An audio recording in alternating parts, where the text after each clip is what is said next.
Hello everyone, welcome to this video. आज की इस वीडियो में हम शुरू कर रहे हैं 10th क्लास के मैथ का chapter number 3, pair of linear equations in two variables. ये है चैप्टर का नाम। यहाँ पे देखिए, सबसे पहले देखिए यहाँ टू वेरिएबल्स है, यानी वेरिएबल क्या होता है जिसकी वैल्यू फिक्स नहीं होती। और वेरिएबल कितने हैं यहाँ पे? टू। हमने मान लिया जैसे हो गया, और ये एक्स वाई हो सकता है, एस टी हो सकता है, यू वी हो सकता है। मतलब यहाँ पे जो क्वेश्चन होंगे उनके अंदर दो वेरिएबल होंगे। और क्या होगा? Linear equation. लीनियर इक्वेशन क्या होती है? इक्वेशन क्या होती है सबसे पहले तो ये समझेंगे। इक्वेशन क्या होती है? जिसके लेफ्ट हैंड साइड कोई टर्म होगी, इसके ऊपर ऑपरेशन लगे होंगे प्लस माइनस कुछ, और इक्वल टू का साइन होगा, और राइट हैंड साइड कोई और टर्म होगी। सो ये जो इस फॉर्म में जो होगा उसको बोलेंगे हम इक्वेशन। कैसी इक्वेशन है? लीनियर। लीनियर क्या होगा? जो ये वेरिएबल है एक्स एंड वाई, इनकी जो हाईएस्ट पावर होगी, यानी इनकी जो डिग्री होगी वो होगी 1। और क्या है यहाँ पे? पेयर, यानी कि ये जो इस तरीके से ये इक्वेशन की फॉर्म में आएंगे, ये पेयर में होंगे। जैसे हमने मान लिया लीनियर इक्वेशन होगी 2x प्लस में 3y इज इक्वल टू 5। देखिए अब यहाँ पे क्या है, यहाँ दो वेरिएबल है x and y, equal to का साइन भी है, इस साइड भी टर्म्स है, इस साइड भी टर्म्स है। तो ये क्या होगी? इक्वेशन होगी। कैसी इक्वेशन? इन टू वेरिएबल्स, टू वेरिएबल्स के अंदर। और है कैसी इक्वेशन? ये लीनियर इक्वेशन, क्योंकि यहाँ x की पावर कितनी है? हाईएस्ट 1 है, एंड y की कितनी है? 1 है। सो ये लीनियर इक्वेशन होगी। अब इस तरीके की दो इक्वेशन होगी इन क्वेश्चंस के अंदर, यानी पेयर ऑफ लीनियर इक्वेशन। अब पेयर के अंदर हमने और ले लिया 7x प्लस में 2y इज इक्वल टू 8, यानी कि यहाँ ये भी एक्स वाई की फॉर्म में, एक्स वाई की फॉर्म में है। यहाँ पे जो भी पेयर में आएंगी ये इक्वेशंस, इन दोनों के जो वेरिएबल होंगे वो सेम होंगे। ये नहीं है कि हमने यहाँ लिख लिया 2x प्लस 3y, इसके नीचे हम लिख देंगे 3s प्लस में 5t इज इक्वल टू, ये 5 था, ये इक्वल टू 2 है।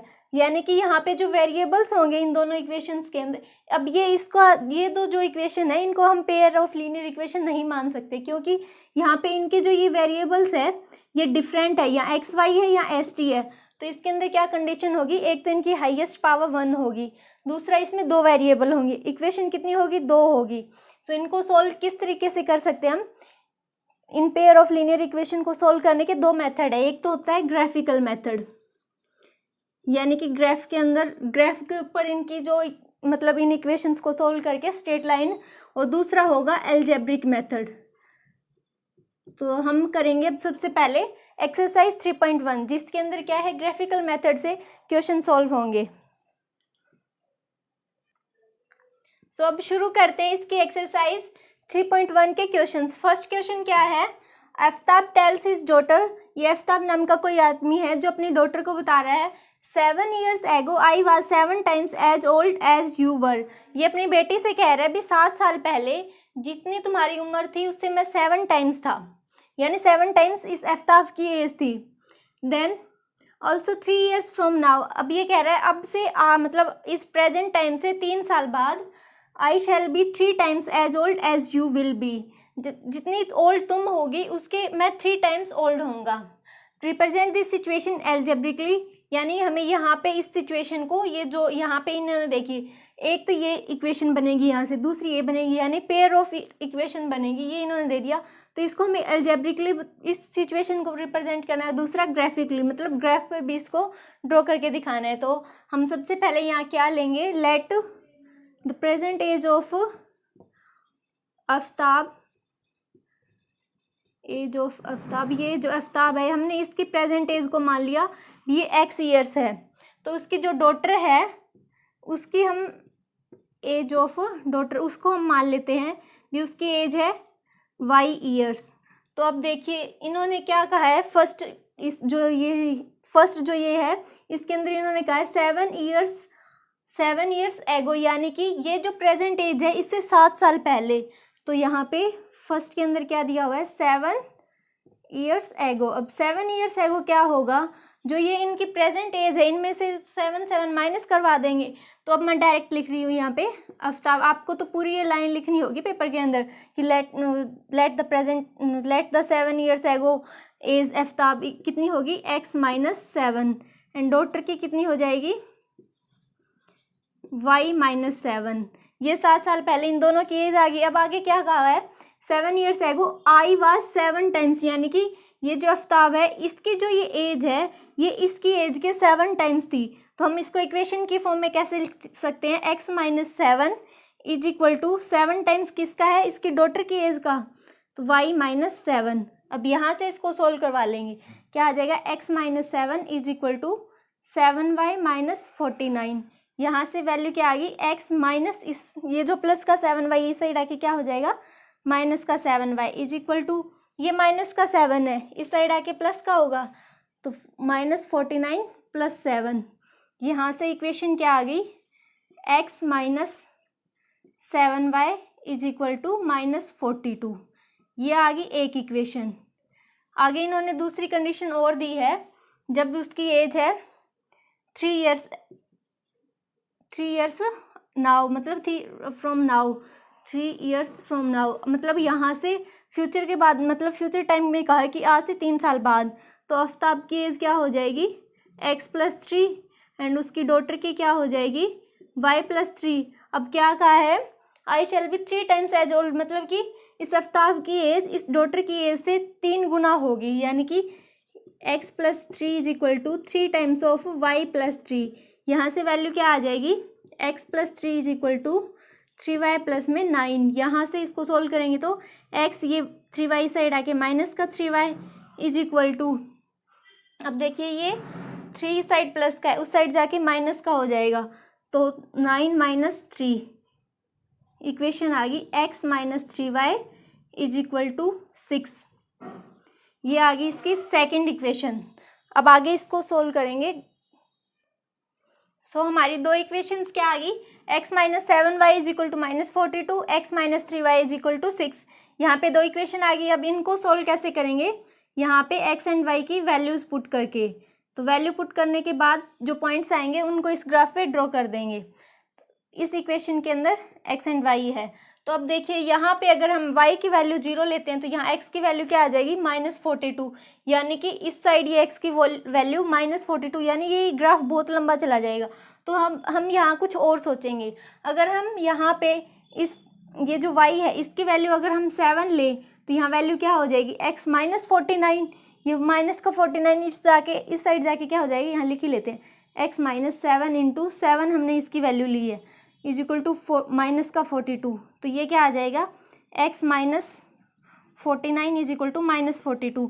ये माइनस का 49 इस साइड आके प्लस का हो जाएगी, तो वैल्यू क्या आ जाएगी, माइनस 42 प्लस 49, यानी कि x की वैल्यू 7 आ गई, यानी कि ये हमने लिख दिया x की वैल्यू 7 आ गई।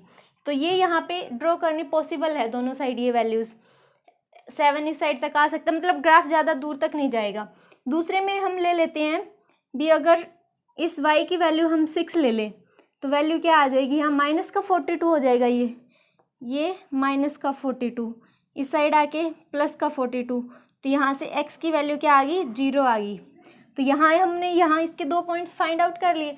अब दूसरी ये है x minus 3y is equal to 6, यहाँ भी इसी तरीके से इन पॉइंट्स को निकाल लेंगे x एंड y से। तो अगर हम यहाँ पे इस y की वैल्यू 0 पुट करते हैं तो x की वैल्यू क्या आती है, 6 आती है, y 0 तो x 6। और क्या पुट कर सकते हैं हम, इस y की वैल्यू अगर -2 पुट कर दें तो वैल्यू क्या आ जाएगी, देखिए x minus 3 into -2 is equal to 6 है, तो x plus 6 is equal to 6, x is equal to 6 minus 6, यानी कि x की वैल्यू 0 आ जाती है। तो -2 रखने पे x की वैल्यू 0 आ रही है। इसके भी दो पॉइंट्स आ गए, तो अब हम इन पॉइंट से इस ग्राफ पे लाइन ड्रॉ करते हैं। तो फर्स्ट के अंदर क्या है, y की वैल्यू है 7, ये है y, यहाँ पे इसकी वैल्यू है 7, मतलब यहाँ कहीं होगा पॉइंट। दूसरा क्या है, यहाँ x की वैल्यू भी 7 है, यानी कि ये जो पॉइंट होगा वो यहाँ होगा 7 7। एंड दूसरा क्या है, y की वैल्यू है 6, इस y की वैल्यू है 6 एंड x की वैल्यू है 0, तो ये यहीं होगा ये पॉइंट। सो ये लाइन क्या हो जाएगी, ये यहाँ से जाएगी। ये पॉइंट कौन सा है, ये है 0 एंड 6। ये लाइन कौन सी है, ये लाइन है x minus 7y, x minus 7y is equal to -42, ये ड्रॉ होगी। सेकंड क्या है, यहाँ पे y की वैल्यू है 0, x की वैल्यू है 6, तो ये पॉइंट होगा यहाँ पे 6 0 हो गया। दूसरा क्या है, x की वैल्यू है 0, y की वैल्यू है -2 ये है, x की वैल्यू 0 है तो ये पॉइंट आएगा, ये क्या है 0 -2। अब ये जो लाइन होगी ये यहाँ से ऐसे पास होगी, लाइन कौन सी है, ये x - 3y = 6। सो ये यहाँ पे फर्स्ट क्वेश्चन हो गया कंप्लीट। नेक्स्ट है अब इस एक्सरसाइज 3.2 का second question. The coach of a cricket team buys 3 bats and 6 balls for Rs 3,900, यानी कि ये एक क्रिकेट टीम का कोच है जिन्होंने कि 3 तो बैट खरीदे हैं और 6 बॉल खरीदे इतने रुपए में। लेटर सी बाइज, आगे वो क्या करती है, अनदर बाइज द बैट, एक बैट और खरीदती है, एंड 2 मोर बॉल्स, यानी कि 2 बॉल और लेती है सेम काइंड, इसी मतलब ये सेम काइंड के ही होते हैं।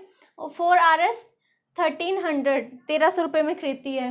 Represent this situation algebraically and geometrically, यानी कि यहाँ पे हमें ये 2 सिचुएशन दी हुई है, इन दोनों को हमें एल्जेब्रिकली यानी कि लीनियर इक्वेशन की फॉर्म में एंड ज्योमेट्रिकली ग्राफ के ऊपर ड्रॉ करके दिखाना है।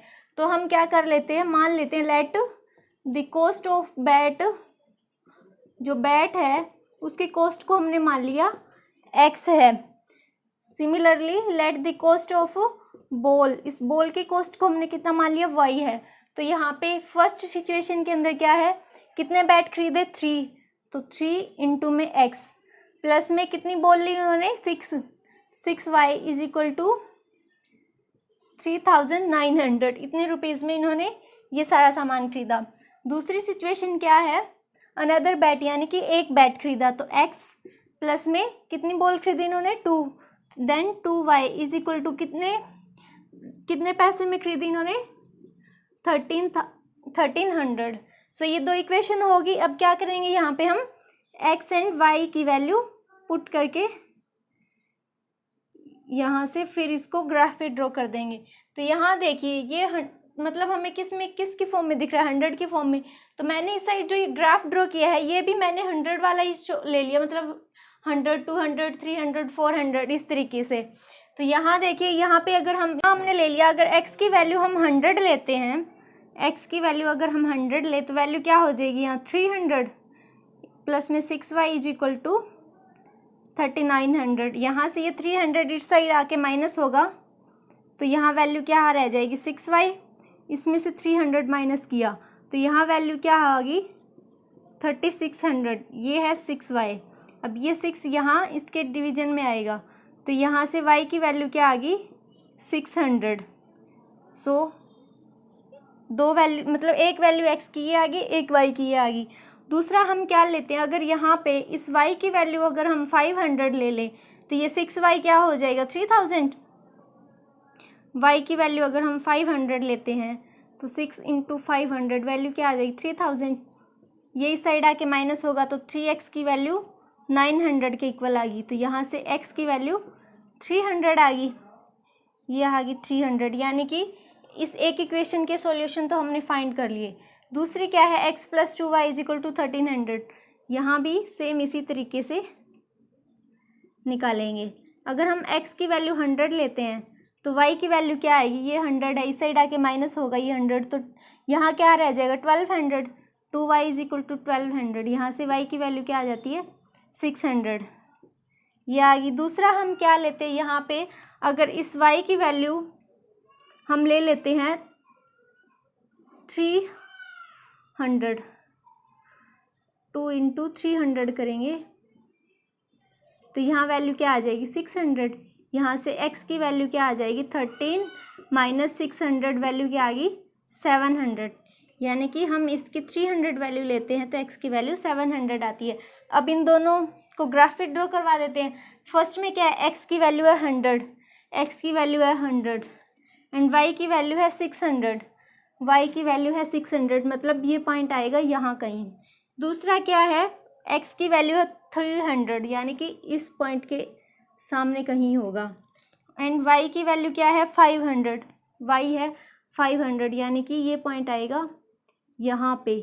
तो ये जो लाइन होगी ये होगी इस लाइन का सॉल्यूशन 3x + 6y =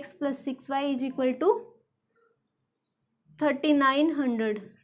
यहाँ पे इन पॉइंट्स को भी लिखना होता है हमें। ये पॉइंट था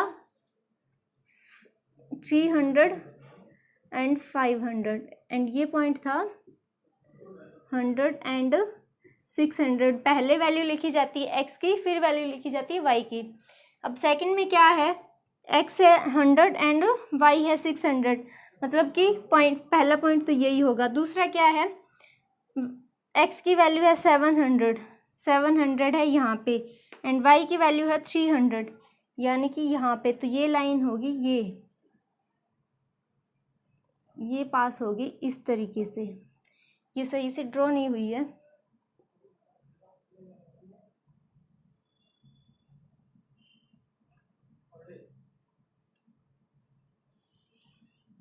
इस तरीके से ये लाइन जाएगी। तो ये वैल्यू था 700 एंड 300 और ये थी यहाँ पे 100 एंड 600। ये लाइन किसका सॉल्यूशन है, x प्लस में 2y is equal to 1300।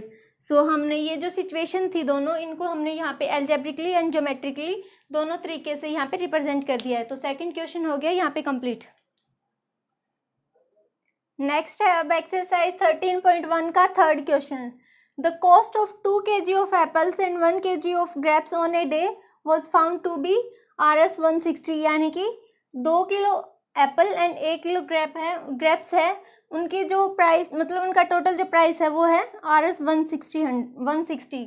After a month, एक महीने बाद, the cost of 4 kg apples, अब कितने लिए, 4 kg Apple and 2 kg of grapes is Rs 300, यानी कि अब 300 रुपये में आ रहे हैं। ये represent the situation algebraically and geometrically, इसको हमें रिप्रेजेंट करना है एल्जेब्रिकली एंड ज्योमेट्रिकली। तो क्या करेंगे हम, let the cost of Apple, the cost of 1 kg Apple, इसकी हमने मान ली कॉस्ट है x। Similarly let the cost of 1 kg grapes, इसकी क्या ले ली हमने, इसकी है y। तो यहाँ पे फर्स्ट इक्वेशन क्या आ जाएगी, फर्स्ट आ जाएगी, हमने कितना लिया एप्पल्स 1 kg, यानी कि x प्लस में ग्रेप्स, नो सॉरी, यहाँ हमने एप्पल्स लिए 2 kg, तो 2x आ जाएगा, प्लस में ग्रेप्स कितने लिए 1 kg, यानी कि y इज इक्वल टू 160।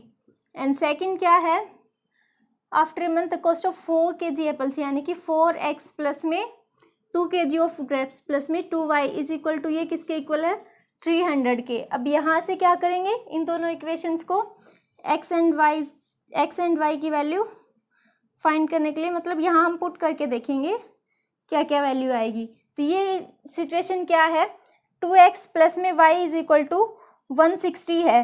तो अब यहाँ पे हम अगर इस जो ये y है इसकी वैल्यू अगर हम 40 ले लेते हैं, यहाँ हमने लिख लिया 40, तो यहाँ से x की वैल्यू क्या आ जाएगी, 2x प्लस में 40 इज इक्वल टू 160। ये 40 इस साइड आके क्या होगा, माइनस होगा, -40, तो यहाँ से वैल्यू क्या आ जाएगी, 2x इज इक्वल टू 120। तो यहाँ से x की वैल्यू आ गई 60। सेकंड के अंदर क्या लेंगे, अगर हम यहाँ पे हम इसको पहले तो इरेज ही कर लेते हैं। सेकंड के अंदर हम अगर इस y की वैल्यू 20 लेते हैं तो वैल्यू क्या आ जाएगी, 2x प्लस में 20 इज इक्वल टू 160। यहाँ से 2x की वैल्यू क्या आ गई, ये 20 साइड जाके माइनस हुआ तो वैल्यू क्या आ गई 140, तो x की वैल्यू क्या आ गई 70, यानी कि हमने y की वैल्यू जब 20 ली थी तो x की वैल्यू 70 आ गई। अब इसी तरीके से इस सेकंड इक्वेशन के लिए हम ये टेबल ड्रॉ कर लेते हैं x एंड y की वैल्यू के लिए। यहाँ पे क्या है, 4x प्लस में 2y इज इक्वल टू 300। इसको अगर हम 2 से डिवाइड करते तो ये और भी सिंपल फॉर्म में आ जाएगी, बट हम इसको इसी फॉर्म में रखेंगे। तो अगर हम यहाँ पे इस y की वैल्यू 30 लेते हैं, इस y की वैल्यू 30 लेंगे तो 4x प्लस में 2 इंटू 30 इज इक्वल टू 300। तो ये क्या हो जाएगा 60 प्लस का, ये इस साइड जाके माइनस का 60 होगा, 300 माइनस 60 वैल्यू क्या आ जाएगी 240, यानी कि 4x इज इक्वल टू 240। तो यहाँ से x की वैल्यू क्या होगी, इससे 4 से डिवाइड होगी, ये वैल्यू आ जाएगी 60।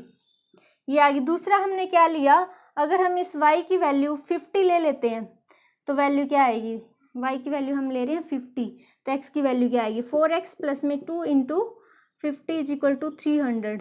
यहाँ से 4x ये क्या हो गया 100 हो गया, इस साइड जाके माइनस हो जाएगा, 4x is equal to 300 minus 100।